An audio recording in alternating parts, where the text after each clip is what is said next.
Everyone, welcome back to the study gear. आज हम start करेंगे इरेथ्रोसाइट्स। देखो, जो हमारे रेड ब्लड सेल्स होते हैं आरबीसी, उनका अनदर नेम है इरेथ्रोसाइट्स। ठीक है, आरबीसीज का इरेथ्रोसाइट्स। अब देखो, रेड ब्लड सेल्स और erythrocytes, this blood cell contain the oxygen carrying protein called haemoglobin. क्या बोलेंगे? हीमोग्लोबिन। हीमोग्लोबिन क्या है? ऑक्सीजन कैरिंग प्रोटीन है। ठीक है, which is a pigment that gives whole blood its red colour. क्या करता है हीमोग्लोबिन? ये हमारी कंप्लीट ब्लड को, खून को रेड कलर देते हैं। ठीक है, जो भी हमारे ब्लड का रेड कलर है वो किसके कारण होता है? हमारे एचबी के कारण। ठीक है, अब जो हमारे आरबीसी है, इनकी शेप कैसी होती है?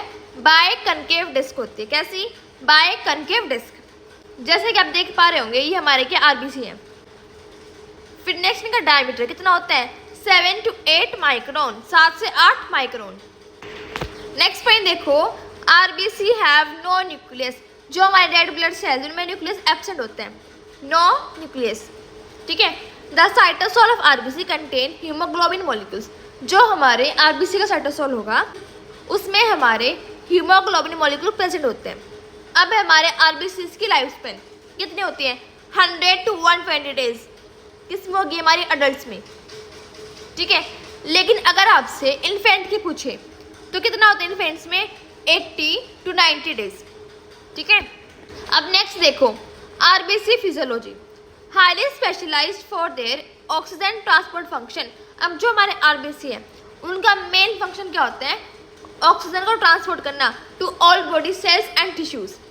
ठीक है, due to non nucleus lot of internal space is available for oxygen transportation. देखो, हमारे आरबीसी में न्यूक्लियस एब्सेंट होता है, तो जो भी हमारे आरबीसी की इंटरनल स्पेस है वो खाली रह जाती है। ठीक है, तो उसमें क्या होता है? जो हमारे O2 है, ऑक्सीजन, वो ट्रांसपोर्टेशन के लिए स्टोर हो जाता है। फिर नेक्स्ट क्या है? RBC do not have mitochondria and generate ATP एनरोबिकली। RBC के अंदर न्यूक्लियस नहीं होता, तो उसमें माइटोकॉन्ड्रिया भी नहीं होगा एंड अदर ऑर्गेनेल्स भी नहीं होती। ठीक है, तो वो अपनी एनर्जी कैसे प्रोड्यूस करते हैं? एटीपी जनरेशन कैसे करते हैं? Anaerobically, without oxygen. ठीक है, नेक्स्ट पॉइंट देखो, the biconcave disc shape also increases the surface area for diffusion of gas molecule into and out of RBC. अब जो हमारी शेप है आरबीसी की कैसी है? बायकनकेव डिस्क है। वो क्या करती है? हमारे आरबीसी का सरफेस एरिया इंक्रीज करती है। क्यों करती है? कोई भी एयर है, गैस मॉलिक्यूल है, वो हमारे आरबीसी के अंदर और बाहर जाएगी, तो उस टाइम पे क्या करती है? सरफेस एरिया इंक्रीज कर देती है। ठीक है, each RBC contain about 280 million haemoglobin molecules. हमारे एक आरबीसी के सेल में 280 मिलियन हीमोग्लोबिन मॉलिक्यूल्स प्रेजेंट होते हैं। अब नेक्स्ट देखो, haemoglobin HB, it is the iron containing protein in the blood. ये क्या है? एक आयरन कंटेनिंग प्रोटीन जो हमारे ब्लड में प्रेजेंट होता है। अब देखो, हमारे एचबी की नॉर्मल वैल्यू कितनी होती है? मेल एंड फीमेल में, मेल में कितनी है? 13 to 17 ग्राम पर डीएल। ठीक है, डेसीलीटर। और फीमेल्स में कितनी है? 12 to 15 ग्राम पर डीएल। देखो, हीमोग्लोबिन मॉलिक्यूल क्या इसमें? ये हमारा क्या? आयरन, जो हमारे ब्लू स्ट्रक्चर है। फिर ये हमारा अल्फा चेन हो गई, beta chain, heme group, red blood cells, beta chain, alpha chain and helical shape, polypeptide molecule. देखो structure, HB molecule consist of a protein called globin. HB में क्या होता है? प्रोटीन होता है। कौन सा? Globin, globin. ठीक है, HB has 4 polypeptide chains, 2 alpha and 2 beta.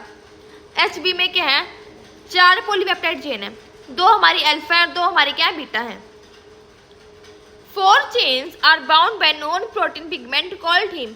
अब जो भी हमारी 4 चेन्स है, किससे बाउंडेड है? हमारी हीम से। हीम क्या एक नॉन प्रोटीन पिगमेंट है। ठीक है, each heme ring has an iron ion. हर एक हीम रिंग में क्या होता है? आयरन होता है। Iron ion, iron ion combines with oxygen molecule. अब जो हमारा आयरन है Fe2 पॉजिटिव, वो हमारे ऑटो के साथ कंबाइन हो जाता है। क्या होता है जो हमारा हीम है, ये हमारे क्या है, नॉन प्रोटीन पिगमेंट है, एंड ग्लोबिन हमारा क्या है, प्रोटीन पिगमेंट है। हीम प्लस ग्लोबिन क्या बनाता है, हीमोग्लोबिन बनाता है, HB। ठीक है, देखो रेड ब्लड सेल्स इरेथ्रोसाइट, क्या ये हीमोग्लोबिन है। ठीक है, इसके अंदर क्या होता है, प्रोटीन होते हैं। अब जो हमारा हीमोग्लोबिन है उसके अंदर क्या होता है, 4 पॉलीपेप्टाइड चेन होंगी, 2 अल्फा एंड 2 बीटा। हर एक चेन में क्या होता है, हीम पिगमेंट होगा। तो हमारी 4 चेन है तो हमारे कितने होंगे, 4 हीम पिगमेंट होंगे एंड 4 क्या होंगे, ऑक्सीजन के मॉलिक्यूल्स होंगे। ठीक है, देखो बीटा चेन ये हमारी अल्फा चेन, ये भी हमारी अल्फा चेन, ये हमारा क्या है, Fe आयरन एंड ये है हमारा हीम। अब देखो haem oxygen molecule bond is reversible. जब हमारा HP और O2 क्या करते हैं, बॉन्ड बनाते हैं, रिएक्शन कैरी करते हैं, वो बॉन्ड हमारा क्या रिवर्सिबल है। ठीक है, as blood flows through tissue capillaries iron oxygen reaction reverses. जब भी हमारा ब्लड हमारी कैपिलरीज के अंदर फ्लो करता है तो जो हमारा Fe का और जो हमारा ऑक्सीजन का बॉन्ड है वो रिवर्स हो जाता है। ठीक है, oxygen is release first into interstitial space and then sales.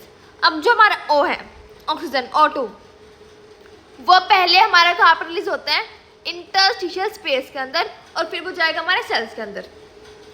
Haemoglobin also transport 23% of total carbon dioxide for metabolism. HB क्या करते हैं, 23% कार्बन डाइऑक्साइड को ट्रांसपोर्ट करते हैं मेटाबॉलिज्म के लिए। Blood flowing through tissue capillaries pick up carbon dioxide and some of which combine with amino acid in the globin chain. अब जो हमारा HB है, ठीक है, वो क्या करते हैं, कार्बन डाइऑक्साइड कैरी करेगा कैपिलरीज के अंदर से। ठीक है, अब जो हमारा CO2 है उसमें से कुछ परसेंट हमारा अमाइनो एसिड के साथ कंबाइन करेगा।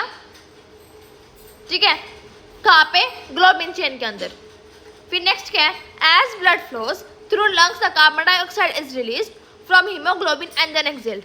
ठीक है, जैसे हमारा ब्लड फ्लो करेगा हमारे लंग्स के अंदर, जो हमारा CO2 है वो रिलीज हो जाएगा हमारे हीमोग्लोबिन से और फिर हमारे बॉडी से एक्सेल्ड आउट हो जाता है। Haemoglobin also plays a role in regulation of blood flow and blood pressure. अब जो हमारा HB है वो हमारे ब्लड फ्लो को और ब्लड प्रेशर को रेगुलेट करते हैं। Gaseous hormone nitric oxide NO produced by endothelial cells that line blood vessels bind to haemoglobin. अब जो हमारा नाइट्रिक ऑक्साइड है हमारे एंडोथेलियल सेल प्रोड्यूस करते हैं। ठीक है, जो क्या करते हैं, हमारे हीमोग्लोबिन के साथ बाइंड हो जाते हैं। Under some circumstances HB release the NO which causes vasodilation. कुछ केसेस में क्या होता है, जो हमारा HB है वो NO को रिलीज कर देते हैं, जो क्या कॉज करता है, वेसोडाइलेशन। अब जो हमारा वेसोडाइलेशन वो होता क्या है कि जो हमारी स्मूथ मसल है वेसल्स की वो रिलैक्स हो जाती है। ठीक है, which is an increase in blood vessel diameter that occurs when smooth muscles in the vessel wall relaxes. Vasodilation improves blood flow and enhances oxygen delivery to cells near the site of nitric oxide release. देखो क्या करता है vasodilation, हमारे blood flow को improve करेगा। ठीक है, और जो हमारे O2 का ट्रांसपोर्टेशन उसको एनहांस करते हैं, क्योंकि जो हमारा सरफेस एरिया वो इंक्रीज हो जाएगा ब्लड वेसल्स का, जिससे हमारा प्रॉपर अमाउंट में, ज़्यादा अमाउंट में ब्लड फ्लो करेगा। ठीक है, और ये कहाँ पे होता है हमारा, जहाँ पे हमारे नाइट्रिक ऑक्साइड और HB अलग अलग हो जाते हैं।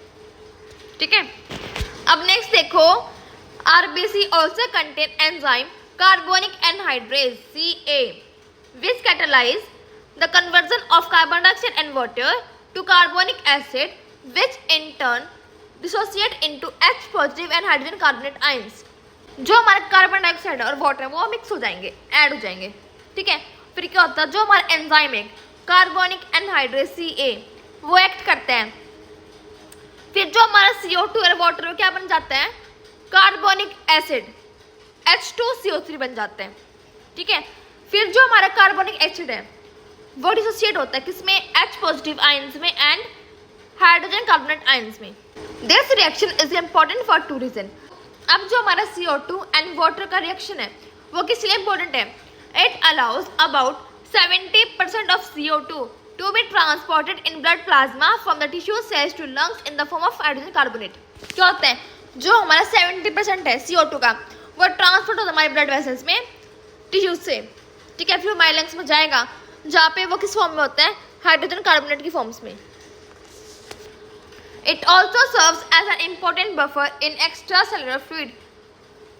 बफर क्या होता है, सॉल्यूशन है जो हमारे पीएच को चेंज होने से रोकते हैं, ठीक है। Buffer it's a solution which resist change in pH when an acid और alkali is added to it. अब नेक्स्ट देखो आरबीसीज की life cycle. RBC live only about 120 days, ये किस में, अडल्ट में, ठीक है। अगर आपसे इन्फेंट का पूछे तो कितना आएगा, 80 to 90 डेज, ठीक है। Due to wear and tear they undergo while passing through capillaries. अब जो हमारे आरबीसी हैं वो फ्लो करेंगे हमारे कैपिलरीज के अंदर, जहाँ पे क्या होता है, कुछ आरबीसी हमारे डैमेज हो जाते हैं, ठीक है। Without nucleus and other organelles RBC cannot repair themselves. अब जो हमारे आरबीसी में न्यूक्लियस भी नहीं होता, ना कोई ऑर्गेनेल होंगे, ठीक है, जिस कारण जो हमारे आरबीसी है वो खुद को रिपेयर नहीं कर पाते। Damaged RBC are removed from circulation and destroyed by fixed phagocytic microphages in the spleen and the liver. अब जो हमारे डैमेज्ड है आरबीसी वो हमारे ब्लड सर्कुलेशन से रिमूव किए जाते हैं, जिनको कौन डिस्ट्रॉय करता है, हमारे मैक्रोफेजेस, जो हमारे फेगोसाइटिक नेचर के होते हैं, कहाँ पे प्रेजेंट होते हैं, हमारे स्प्लीन में और लीवर में। The breakdown products are recycled and used in various metabolic process। अब जो हमारे आरबीसी हैं उनको हमने ब्रेक डाउन करा, उसके जो प्रोडक्ट हमें मिले उसको हम रिसाइकिल करते हैं फर्दर यूज के लिए। अब देखो इरेथ्रोपोइसिस एंड डिस्ट्रक्शन और रिसाइकलिंग ऑफ आरबीसी। इरेथ्रोपोइसिस क्या होता है, वो प्रोसेस जिससे हमारे आरबीसी फॉर्म होता है हमारे रेड बोन मैरो के अंदर।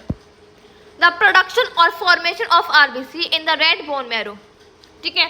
रेड बोन मैरो में क्या होता है, हीमोपोएटिक स्टेम सेल्स HSCS, ठीक है, जो हमारे ब्लड सेल्स को फॉर्म करने में हेल्प करते हैं। फिर नेक्स्ट का इरेथ्रोपोइटिन क्या होता है, वो हार्मोन जो हमारे आरबीसी के प्रोडक्शन को रेगुलेट करते हैं, hormone that regulates RBC production. फिर नेक्स्ट पॉइंट क्या है, removal of damaged RBC take place in spleen, liver and bone marrow. अब जो हमारे डैमेज्ड आरबीसी हैं वो कहाँ पे रिमूव किए जाते हैं, हमारे स्प्लीन में, लीवर में या फिर बोन मैरो में। Macrophages are specialised cell involved in phagocytosis of damaged और ओल्ड आरबीसी। मैक्रोफेज क्या है, एक टाइप का सेल है, ठीक है, जो क्या करता है, हमारे डैमेज सेल को एनगल्फ कर लेता है। अब देखो इरेथ्रोपोइसिस होता कैसे है, ये हमारे क्या है, हीमोसाइटोब्लास्ट स्टेम सेल्स, फिर ये क्या बनाते हैं, प्रो इरेथ्रोब्लास्ट, जिसको हम बोलते हैं रूबरी ब्लास्ट। फिर ये क्या बनाता है, early erythroblast, late erythroblast, normoblast, reticulocyte and फिर हमारा इरेथ्रोसाइट आरबीसीज। ये हमारा क्या है, इरेथ्रोपोइसिस। क्या होता है, हीमोसाइटोब्लास्ट फॉर्म करता है हमारा pro erythroblast, early erythroblast, late erythroblast, normoblast, reticulocyte and erythrocytes. अब देखो जब हमारी बॉडी में लेस O2 होगा तो क्या होता है,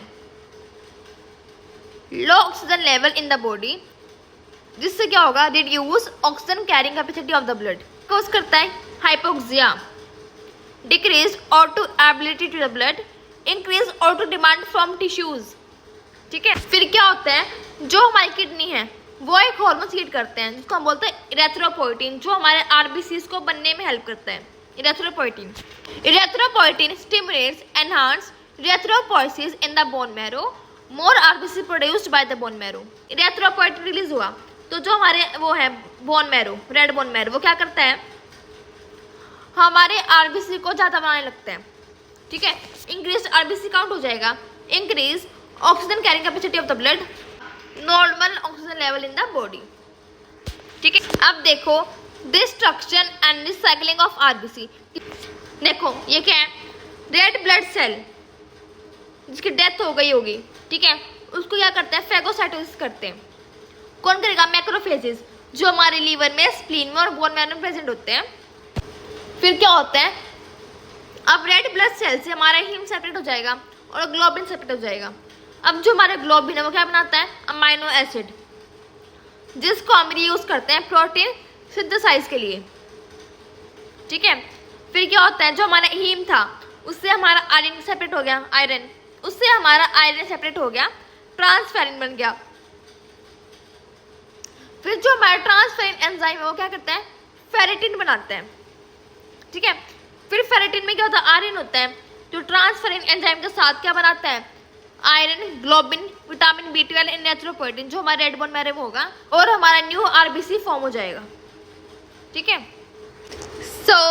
ये तो हमारा इरेथ्रोसाइट्स। हमने क्या पढ़ा आज कि जो हमारे RBC हैं उनकी लाइफ स्पैन कितनी होती है, वो कैसे फॉर्म होते हैं, वो कैसे रिसाइकल होते हैं, ठीक है। नेक्स्ट हम स्टार्ट करेंगे वाइट ब्लड सेल्स। मिलते हैं नेक्स्ट लेक्चर में। Thank you.